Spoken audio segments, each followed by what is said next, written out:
Hello and welcome back to another Eureka announcements video. I haven't done one for the past two sets of announcements which cover July and August of 2023.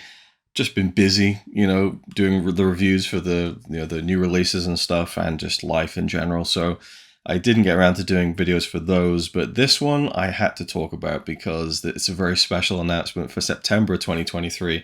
But I figured while I'm here, why not just run through kind of rapid quick-fire style through the July and August 2023 announcements before we get to the cool stuff. And not that the July and August stuff aren't cool, but we got another 4K announcement of an absolute classic film coming in September, and I really want to talk about it because it ties into my whole love and the genesis of my passion for this Masters of Cinema collection. But I got it up on my phone here, the website. We're going to go through the announcements for July and August very quickly, and then we'll get into the September stuff. So first up, July is a stacked month. On the 17th, we have Golgo 13, another Junya Sato directed film starring Ken Takakura. This looks cool. I think the artwork on that is awesome, but the kind of the stills, it looks very moody. And I haven't really, again, to see this, I try not to look into these things too much because so far the blindness of going into these titles has not served me wrong. So I'm kind of just, I'm building up this, and especially in the case of this, which the Bullet Train is probably my favorite release of the year so far, from bell to bell in terms of a complete package, the artwork, the extras, the film. And so another film from the same director, from the 70s again, by the looks of it, 1973 Japanese film. I love Ken Takakura in The Bullet Train, and that was directed by Junya Sato. So yeah, really looking forward to this one. It's a 2K restoration, so I'm all in on that one. Now, next in July, we have a Hong Kong release. Surprise, surprise. People give Eureka shit for these Hong Kong releases, and I'm just like, but they're great. Yeah, they're awesome. And I understand it's a shift in what they've been doing for a long time, but I mean, it's been, the writing's been on the wall for a while. They seem to be very popular releases. They keep Eureka going, and they're also great. So I'm all for it, but it is what it is. So the Hong Kong release for July, on the 24th of July, is Rich and Famous, along with Tragic Hero. From what I understand, this is kind of a two-part film in the ilk of, say, The Godfather 1 and Part 2. It's a crime saga and stars Chow Yun-fat, Andy Lau. I love those actors. And it's about two brothers, I believe, who get involved in kind of the crime underworld, and it follows them over many years, and both movies tell this very long story. Sounds awesome to me. We have new restorations from the original film elements for these two. There's commentaries, a new video piece looking at the dubbing of Hong Kong films into English during the 80s. That sounds like a really interesting feature to me. It also has an interview with Simon Broad, who was the voice of Chow Yun-fat in the English language releases of many of his films. A couple of other interviews as well, so this one looks great. Like, I'm really looking forward to this one. Coming from a lot of the, the hard action stuff, like the In Line of Duty, and then going into like some of the horror stuff with the Dead and the Deadly and the Mr. Vampire films. This is more of kind of like a crime drama from what I'm kind of gathering and feeling from, the kind of the synopsis and the trailer for this. It seems like a cool kind of change of pace I'm looking forward to checking out. And then finally, this one comes out on the 31st of July, right at the end of the month. It's the delayed Andrei Zuavsky 3-film set, the Masters of Cinema box set. This was delayed. It was supposed to come out a couple of months ago, I think. Or maybe it was even, I think it was last month, maybe May. So it was pushed back a couple of months because there was an issue with the color timing, I think, of one of the films. I'll get into that once this comes out, and I'll make sure I got all my facts straight. But I love that Eureka were like, okay, there's something wrong with this. We're going to fix it, and we're going to push the release back by a few months. So I think that's the right call. I'm really glad that they've done it, just to have that extra attention to detail. But I guess the color timing being wrong, I think that's what it was, or the color grade, whatever, something of that kind of, in that area. It's pretty a glaring thing I think a lot of people would pick up on. People still get really, anal about kind of, teal tints and all that kind of stuff. And I understand that, don't get me wrong. But I think it's a great move. They decide to kind of delay that. But this is a stacked box set. I've talked about it before. Very much looking forward to it. And Polish cinema has never led me wrong so far in my limited experience, granted, but it's something I'm really looking forward to. So next up in August, we have two releases. We have a Eureka Classics release from 1974, another Hong Kong action movie. This is more of a traditional kung fu film, from what I can tell, and it's coming out on the 21st of August, 2023. So the Skyhawk, I know nothing about this one. People were very excited about it when it got announced, and so, you know, I tend to kind of take a little bit of stock in how people react online. You know, the people who are buying these releases, the people who are into these old Hong Kong movies and you know, have seen them before and have anticipated their releases. This is a 2K restoration. There's a couple of audio commentaries on there. The slipcover is very nice, but you know, I'm intrigued to get into more of the old like hard kung fu stuff from like the 70s. You know, that's an area that I feel I'd like to get into even more. So, you know, with this kind of Hong Kong fever that's been hitting me in many different genres and stuff, I'm keen to kind of go back to the 70s and check out some of the old, proper old school kung fu movies. So Skyhawk looks pretty good. And then we have, I mean, you know, my one true love, Buster Keaton. We have another massive cinema release for Buster Keaton. It's the Three Ages, or just Three Ages, I believe, from 1923. 21st of August, this comes out. I'm just glad that we now have pretty much the complete Buster Keaton silent filmography represented in the MOC collection. It's just Spike Marriage and The Cameraman, I believe, that are pretty much off limits. They've both been released by Criterion in the UK as well, I think. And so I think this is pretty much the last one. And we have all the short films, almost all of the feature films. That's just exciting to me as a Buster Keaton fan, even though I already own Three Ages. But I think this is a new restoration. It's the Cohen film restoration. I think I have the earlier Kino release from, God, a long time ago now. They're quite old Blu-rays. But a new audio commentary by David Kalat, which is great. His commentaries are fantastic. There's actually like 3 new video essays, another new interview. They've really put the effort into the extras on this, which is really cool to see. You know, Three Ages is not like, you know, a towering masterpiece from Buster Keaton, but it's certainly an interesting film, and the main thing that stands out to me is the lion in the kind of Roman timeline, and some of the kind of caveman stuff where he's like on top of a dinosaur. I think, you know, it's a lot of fun. I really enjoy the film, and I haven't seen it in a long time, so this will be a great chance to revisit it and to check out the newer restoration. So Buster Keaton, silent cinema, you can never truly go wrong. Now let's get to September. We'll leave the 4K extravaganza for the end, but first up we have She Shoots Straight. I'll try that again and leave that in for free. She Shoots Straight and sells seashells on the seashore.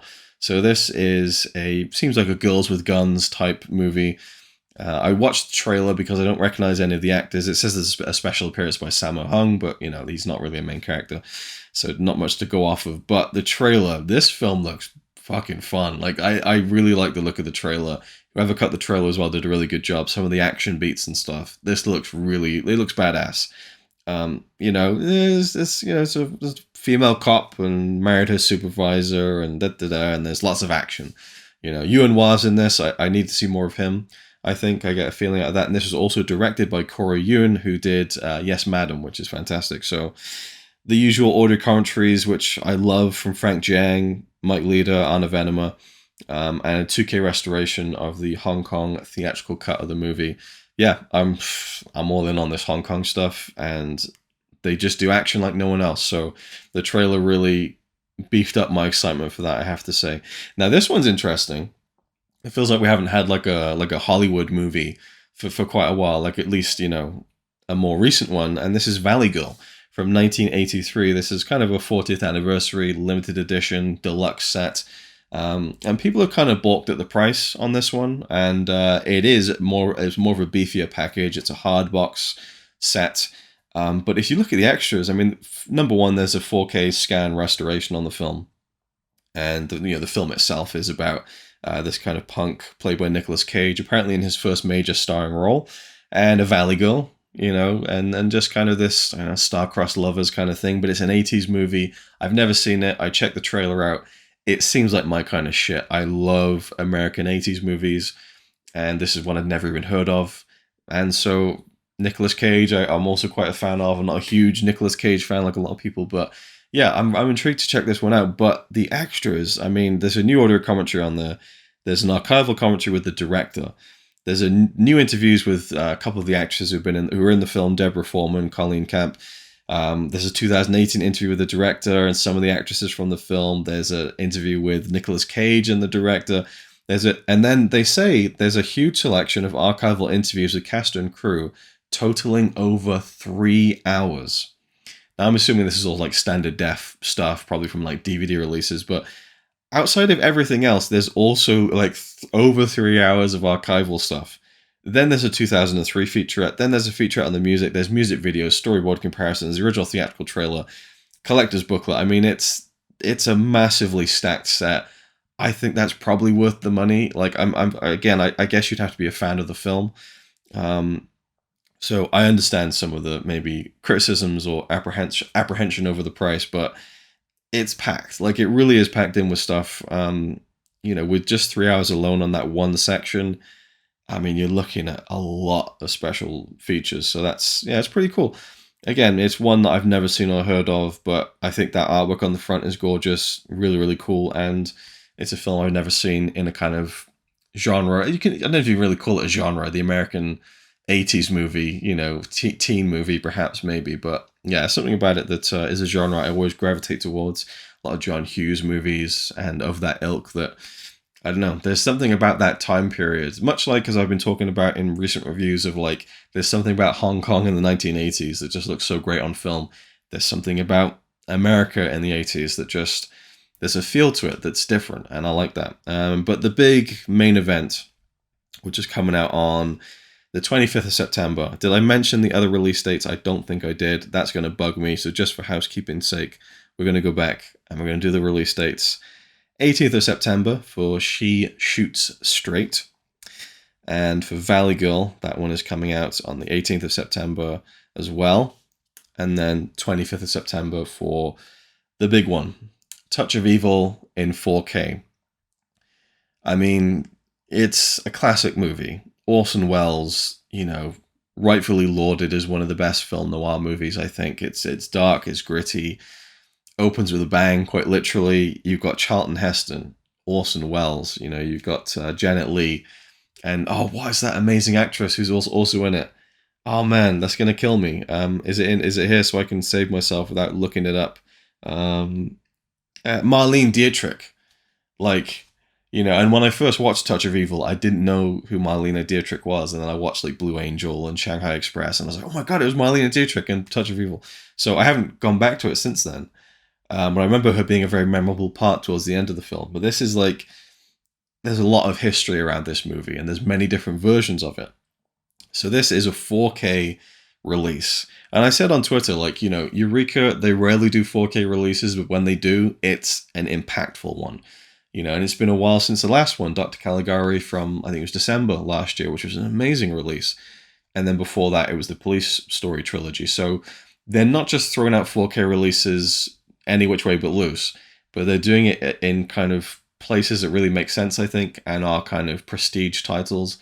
And this one, and I was really surprised. Apparently this has been done in a previous 4K release in America, but all three films are going to be presented in 4K on this release across two UHD, 4K Blu-ray discs. It's being encoded by Fidelity in Motion. I'll leave that in for free also. And anyone who kind of is slightly interested in, the encoding side of Blu-rays will know that Fidelity in Motion are pretty much the gold standard. So this thing is going to look great. It's going to look potentially as the best it can probably look ever with these 4K restorations. There is the theatrical cut, there is the preview version, and the 1998 reconstruction version. And there's seamless branching, I think, so that they don't have to go over 300 gigabyte discs. I read up about how they're handling that. Apart from that, there's a limited edition 100-page book, 4 audio commentaries, a new video interview with critic and broadcaster Matthew Sweet, a new video interview with critic Tim Roby, a new video interview with Kim Newman, 2 pieces about kind of the making of the film with critics, cast and crew, and a new video essay on the different versions of the film, which I feel like was something that was missing from the previous release of this, because this has already been released in the MOC collection, and rounding all that off is the original theatrical trailer. So I love the artwork on the front, another Tony Stella piece. Been kind of mixed reactions to it I've seen online, but I think it looks fantastic, and it's a great contrast to the artwork that the original MOC release has, which I'm going to try and grab off the shelf now if I can. Where is it? Touch of Evil. So before I round off my thoughts on this 4K release, Touch of Evil here. This is a special release to me. I'm going to take it out of its protective sleeve for just a second. So this steelbook, this version of Touch of Evil, let's take a look at it. This is the first Masters of Cinema Blu-ray I ever bought over 10 years ago now. It was in, I think, December of 2011 I bought this. And I'd seen it in HMV a couple of different weekends, and I thought, man, that just looks amazing. The minimalist style of this, Orson Welles on the front, the color, I just fell in love with it. I thought it was such a nice steelbook release, and I never watched it. Yeah, I bought it, never watched it. Sold it in the end. And then a couple of years later, I got hardcore into the MOC collection. And I thought, oh man, the steelbook, it's out of print now. There's no way I can get it. Oh well. So I bought the regular release. And I love the film. And I thought, man, I wish I had the steelbook. And I was gifted this. And this is just one of those things that I still remember and appreciate. You know, I try not, I must do at some points, of course, like any human being, but I try not to take those things for granted when I get gifts from people, from viewers. It's really, it is mind-blowing sometimes when I really sit down and think about it, that I just make videos talking about films and waffling on. You know, I don't feel like there's a huge appeal to that. I think I've got a nice little niche audience that enjoys it, and that's cool. And I enjoy speaking to people in the comments and stuff. But when people actively send me stuff, you know, it got to a point where I was getting stuff sent fairly regularly, and it kind of became normal. When I look back on it, I just think like, man, that was like, the person who sent me this could have sold it on for a pretty good price, and they didn't. And they sent it to me because they knew that I was such a big fan of this collection and wanted all the best kind of versions and everything. And I just, yeah, it still blows my mind sometimes when I really think about that, and I never forget it, and I always appreciate it. Anyway, all that to say, okay, there's one thing I'm interested in. I don't think that they're including it because they haven't mentioned it. But on that original release, there's 5 different versions of the film, because 2 of them, was it 2 of them? Yeah, I think 2 of them have different aspect ratio options. So it's like crazy, the amount of like customization you have in terms of different versions of the film. But I don't believe the 4K has the different aspect ratios. So I'm assuming they're all going to be in widescreen, which is what it is. And maybe a reason to hold on to the original release. And of course, a lot of the extras do carry over, but there's a lot of new ones as well. And of course, the book and the film's in the highest quality you could possibly imagine. So it's a hugely exciting one. Touch of Evil is a classic film. I can't wait to revisit it in 4K. And maybe for the first time, actually look at all the different versions, which I've never done, admittedly. So with the video piece on there about the different versions, that will be really interesting to check out. And then have it's just great to have all 3 of those cuts in 4K is really exciting to me. So, and I think the artwork on the front is fantastic. And again, kind of just, it complements the older release because it's so completely different to it. And I think that that's great. Anyway, that's it for now. That's my thoughts on the September announcements. Again, when Eureka go to 4K, they really make it count. And this is just a super exciting release. So I can't wait for September. And man, we're halfway through the year now. And my goal now is to try and get to the end of the year and have reviewed everything Eureka put out just in a calendar year, just to then look back at it and kind of, I don't know, assess it and reflect on it a little bit. That would be really fun. If I can get to that goal at the end of the year, I'd be really happy. But yeah, there's just so many releases, and I'm trying my hardest to review them all and give them all their justice and kind of go in depth and everything.